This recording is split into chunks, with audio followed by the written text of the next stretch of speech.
나도 나오게 해줘. 나 이렇게 얼굴 나올래. 진짜 시작해줘. 했어? 시작하고 있어.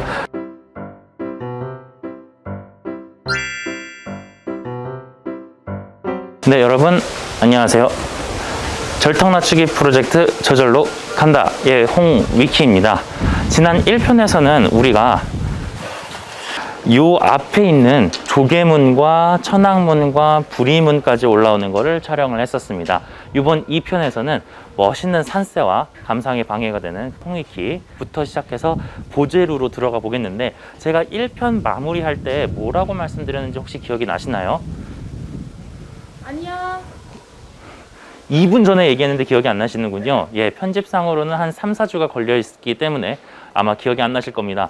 자, 이 건물, 제가 지금 밑으로 나와 있는 건물은 보제루라고 하는 건물입니다. 이 보제루가 3개의 산문, 그러니까 일주문이었던 조개문, 그 다음에 사천왕문, 그 다음에 부리문을 모두 통과하고 나면 대웅전을 볼 수 있는 마지막 관문으로서 존재하고 있는데, 원래 이 사찰은 이 마당에서 쭉 따라와서 지금은 대나무 숲이 되어 있었던 이곳을 따라서 이렇게 이동을 했을 때 정문이 보이는 그거를 생각을 하고 지은 문입니다. 그래서 이 보제루 밑으로 들어가지만 우리는 실제로는 보제루 밑으로 내려가서 종로 쪽에서 대웅전을 바라본 모습, 그래서 그 사찰이 어떻게 설계되었고 어떻게 우리에게 모습을 보여주고 있는가 라고 하는 것을 다시 한번 상기하면서 살펴보도록 하겠습니다.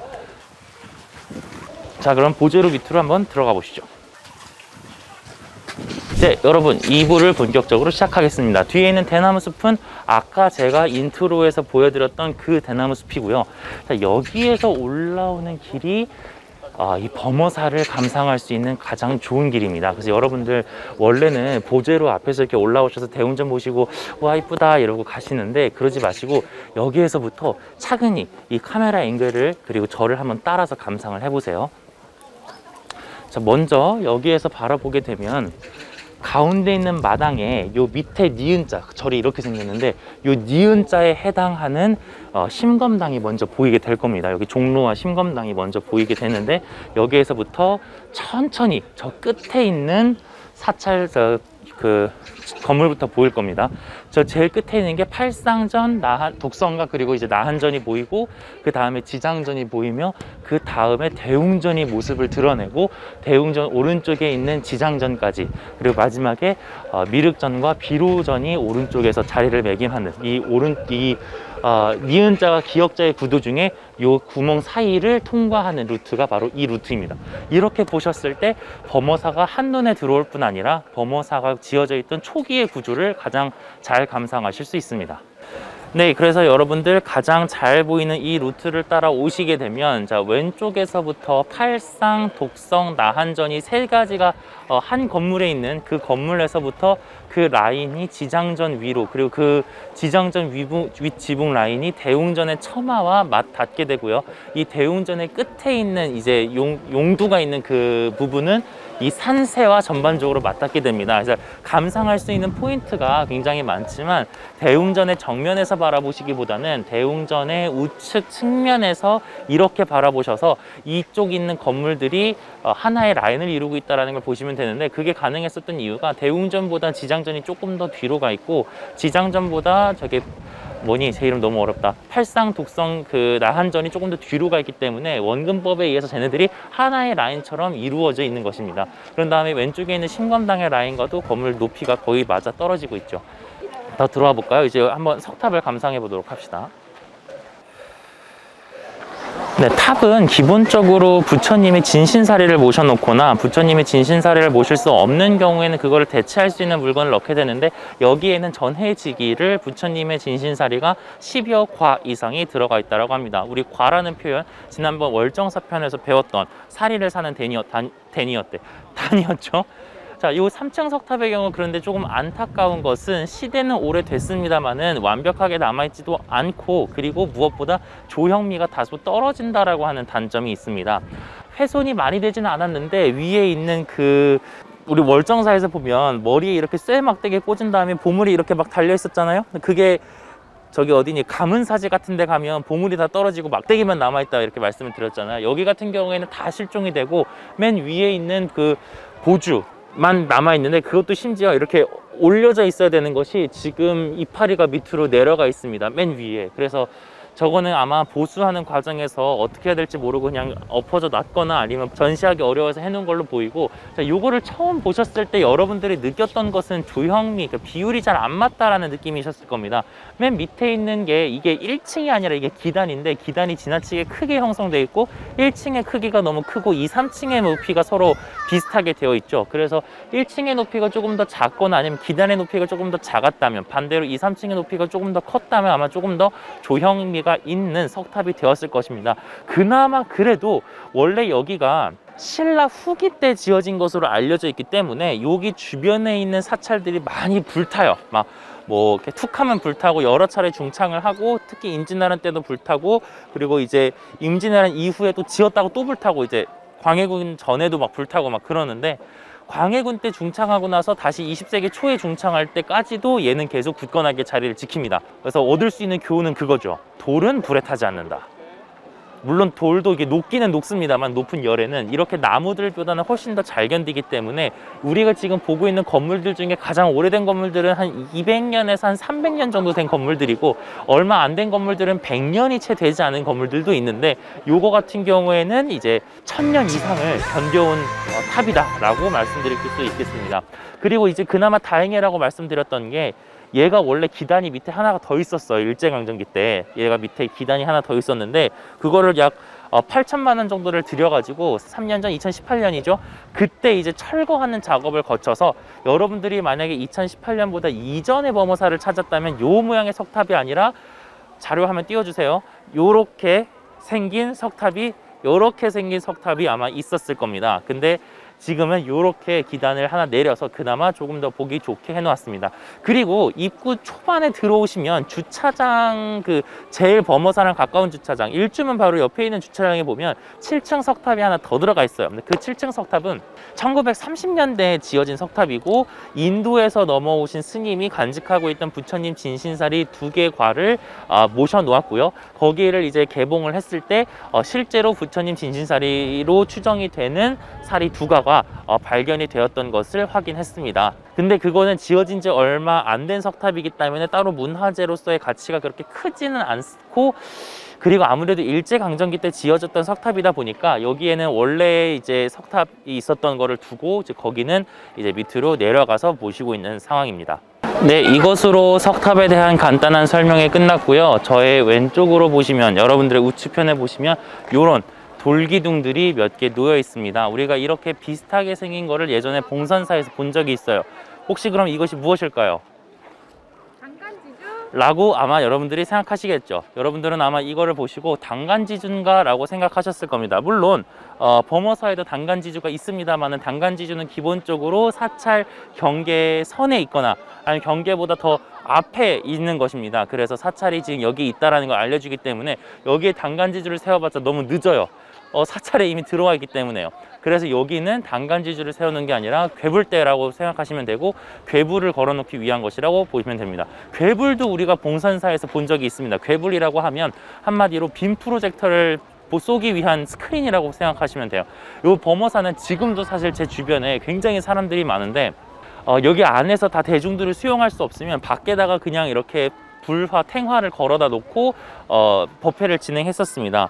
오늘날처럼 뭐 빔 프로젝터를 쏠 수는 없으니까. 그래서 그때 걸어두던 거를 크게 걸어두는 거를 괴불이라고 했고, 이렇게 괴불을 걸어두는 지지대를 괴불대라고 했습니다. 제 뒤로는 비로전과 미륵전이 있는데, 제가 첫 번째 영상에서 말씀드렸다시피 이 금정산 범어사는 비로자나 불과 미륵불과 굉장히 많은 연관이 있어서, 아마 대웅전을 짓기 이전부터 초기의 사찰에 이곳에서 이제 미륵전하고 비로전이 있지 않았을까요? 이 장소는 아니지만 미륵전하고 비로전이 원래 중심이 돼서 있지 않았을까라고 생각이 되는 사찰입니다.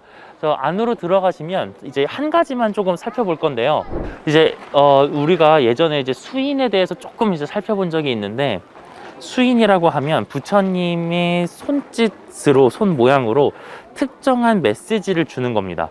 그래서 이제 지난번에 항마촉진인이라고 해서 이렇게 있는 모습을 이렇게 항마촉진인이라고 했었는데, 항마촉진, 이번에 살펴볼 거는 직원인입니다. 직원인. 근데 뭐 직원인을 뭐 다른 사찰에도 비로자납을 모시는 곳은 뭐 대적광전이니 비로전이니 다 이제 똑같은데, 그런 사찰들 뭐 많은데 왜 하필 여기에서 직원인을 갑자기 설벽을 하냐? 여기가 특이하게 생겼어요. 네, 저 안에 보시면 지금 손가락 모양이 원래 직원인은 요렇게 되어 있어야 합니다. 근데 이게 바깥으로 돌아가 있어요. 이런 직원인은 여러분 딴 데서 본 적이 없습니다. 지금 전 PD도 당황하고 있어요. 내 눈이 잘못됐나? 저 손가락이 잘못됐나? 저 손가락이 잘못된 겁니다. 그러니까 저거는 아무래도 보수를 하는 과정에서 이 직원인이라고 하는 인을 잘못 보수한 것 같습니다. 원래 이 직원인이라고 하는 인은 무슨 뜻이냐? 여러분들이 예전에 우리 봉은사에서 비로자나 부처님 한번 하셨을 텐데, 비로자나 부처님은 불법을 전파하시고 가르침을 설파하시는 분이시고, 이 직원인이 그거를 뜻합니다. 여러 가르침을 전파한다. 근데 이게 이렇게 돼 있어. 이건 아무래도 이 손을 보수하는 과정에서 잘못 보수하지 않았나라고 생각이 들어서, 여러분들이 만약에 범어사에 오시면 저기 있는 저 비로전의 수인이 좀 독특하네, 이상하네 한번 살펴보시고, 아 저거는 아마 보수하는 과정에서 잘못되었겠구나 라고 살펴보시고 넘어가시면 되겠습니다. 잘못 보수 말고는 답이 없는 거잖아. 저거를 여러 명들이 달라붙었는데 여기에밖에 없고, 저 당시 문화도 아니고 그냥 여러 차례 보수하는 과정에서 잘못되지 않았나 밖에 답이 없어. 그러니까 이렇게 하는 건 상관이 없을 것 같긴 한데, 틀어져 있는 게, 이게 이렇게 틀어져 있는 게 지금 완전히 잘못된 거지. 네, 제 뒤로 보이는 것은 석등입니다.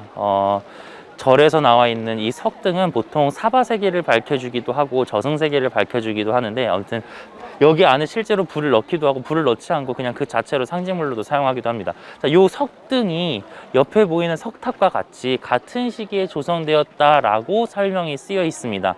그리고 설화에 따르면 의상대사가 석탑을 만들고 3년 후에 석등을 지었다라고 되어 있는데, 연구자들이 이 부분에서는 일치를 보고 있지 않습니다. 무슨 뜻이냐? 이 석등이 진짜로 신라 후기에 지어진 거면 지금 저 석탑이 보물로 지정되어 있거든요. 이 석등도 보물로 지정되었을 확률이 높아야 되는데, 이 친구는 지금 부산시 문화재로만 지정이 되어 있습니다. 왜 그러냐면 지금 써 있는 설명으로는 신라 후기에 만들어진 석등이라고 되어 있지만 연대 분석을 해보면 조선시대 후기로 나옵니다. 그러니까 일제강점기 직전에 지어진 석등으로 보이기 때문에 그 역사성이 다소 떨어져서 지금 보물로 지정이 되고 있지 않은 상황입니다. 이 부분에 있어서는 약간의 논란이 있는 부분이라고 생각하시면 되겠습니다. 자, 저희 그러면 이제 대웅전으로 한번 올라가 볼까요? 보제루의 중앙에서부터 제가 시작해서 올라가고 있습니다. 제가 여기서부터 왜 시작을 했냐면, 실제로 보제루에서부터 대웅전까지도 축이 틀어져 있기 때문에 그렇습니다. 보제루를 완벽하게 넘어와야지만 대웅전의 모습이 보입니다. 제가 지금 그대로 일직선으로 쫓아왔는데 대웅전 앞에 있는 계단에서는 중앙에서 이만큼 틀어져 있는 곳에 나와 있습니다. 제 뒤를 보시면, 바로 뒤를 보시면, 그대로 뒤를 가볼게요. 그대로 뒤를 가보시면 보제루의 중앙에 다시 위치해 있죠. 그런데 다시 대웅전 앞으로 가게 되면 이만큼 틀어져 있다는 걸 알 수 있습니다. 신기한 것은 이 가운데 있는 축, 즉 대웅전의 가운데에 있는 계단의 축을 그대로 따라 올라가도 대웅전의 가운데가 안 맞습니다. 그러니까 대웅전의 정문에서부터 이 기단 자체가 틀어져 있고, 그 다음에 보제루도 틀어놨다라고 하는 거죠. 그러니까 꺾어 놓은 선이 이미 여기에서부터 갈라져 나왔다라고 보시면 됩니다. 그리고 요거는 지을 때 이제 계단인 것처럼 보이지만 지금은 오른쪽에 지금 난간을 해놔서 마치 저 절에 기단을 하나 이렇게 만들어 놓은 듯한 그런 기분이 들게 해놨죠. 한번 올라가 볼까요? 네, 지금 저는 대웅전 앞에 나와 있습니다. 사람들이 많은 관계로 이곳에서는 짧게 몇 가지 부분만 짚어보고 가도록 하겠습니다. 여기 있는 이 대웅전은 광해문 때 다시 창건되었다가 합종 때 이르러 가지고 대대적으로 중창한 것으로 보여서 여러분들이 보고 있는 건물은 적어도 300년 정도 된 건물이다 라고 생각하시면 되겠습니다.